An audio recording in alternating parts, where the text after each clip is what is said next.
morning, everyone. I'm Errol Barnett here in New York City. We begin with breaking news. Tsunami alerts have been issued across the Pacific after a massive 8.8 magnitude earthquake struck Russia's Far East overnight. Authorities in Russia have declared a state of emergency on the Kuril Islands. This is near the earthquake's epicenter. We've got footage as well capturing tsunami waves as they wash ashore. You see it right next to me. Tsunami waves have already reached Hawaii, where roads filled with residents trying to evacuate. Officials urged people in low-lying areas to get to higher ground. And fortunately, there's been no major damage so far. And the tsunami warning for Hawaii has been downgraded to an advisory level. The Pacific Tsunami Warning Center now says a major tsunami is not expected to hit Hawaii. Meanwhile, in Japan, nearly 2 million people have been ordered to evacuate, including workers at the Fukushima nuclear power plant. You may remember that went into meltdown following a severe tsunami back in 2011. And much of the North American West Coast, spanning Canada's British Columbia province, Washington State, Oregon, and California, they are all under a tsunami advisory right now. CBS News' Jared Hill has been watching this all night, and he joins us now with the latest. Jared? Hey, Errol, you know, one of the things that we heard from Hawaiian officials throughout the course of the night was preparing for the worst, hoping for the best. There were a couple of scary hours overnight, but there is that good news now that Hawaii's tsunami warning has been downgraded, as you mentioned, to an advisory. But still, there are concerns along the Pacific coast of the U.S. In Honolulu, a scramble to seek higher ground. Waves crashed on empty beaches as warnings echoed. The roads are full, people trying to move. We ask you to stay calm, cooperate, and get to high ground. We decided to go to elevated ground, and it's kind of just where it's taken us so far. We've passed a couple other gas stations that you can't even get in them. Tsunami warnings and alerts were issued from Hawaii to the entire west coast of the U.S. after an 8.8 magnitude earthquake hit off Russia. Officials warned waves could reach up to 10 feet, prompting boats in the Honolulu area to head out to sea. After night fell, there was isolated flooding and areas where the water had receded. So far, we have not seen a wave of consequence, which is great relief to us.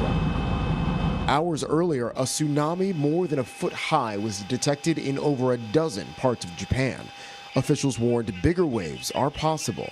Some people sought safety on the tops of buildings. The massive earthquake that triggered the waves shook furniture in far eastern Russia.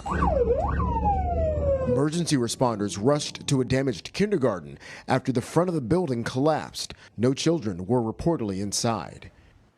Now, people are still being urged to stay away from the water on the west coast of the U.S. Errol, there is still that concern that the earthquake could create dangerous rip currents, and we know that even if there's not a huge wall of water, those rip currents are nothing to mess around with. Yeah, no, that's exactly right. Folks need to be aware and be safe. Jared, thank you very much.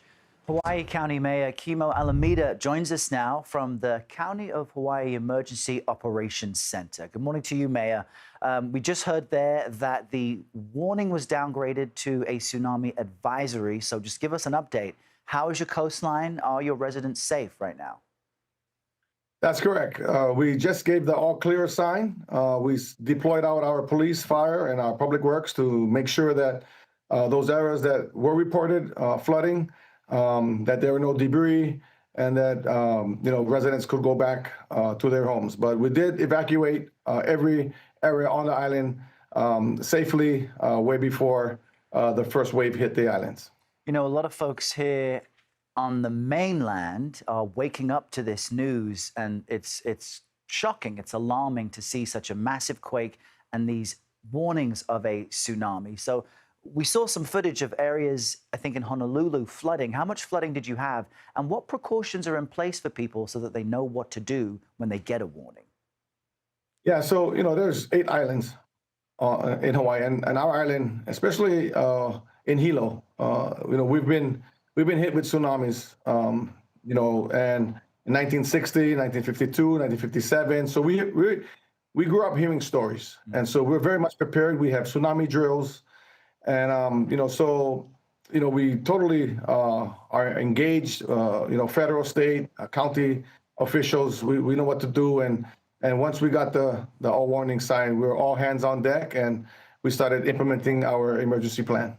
Now, it's just past 1 a.m. where you are there in Hilo. So once everybody wakes up, what's next? Is there some cleanup that will need to take place or some assessment of how bad the damage may have been?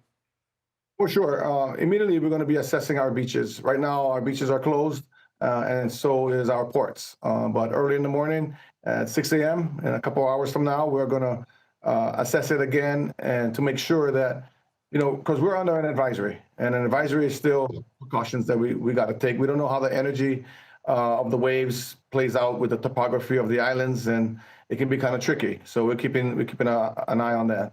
Yeah, I know it was scary for a moment, but Mayor Kimo, Alameda, we join in this collective sigh of relief. Certainly keep us posted as you wake up and assess the damage from this. Thanks for joining us. You bet. Aloha.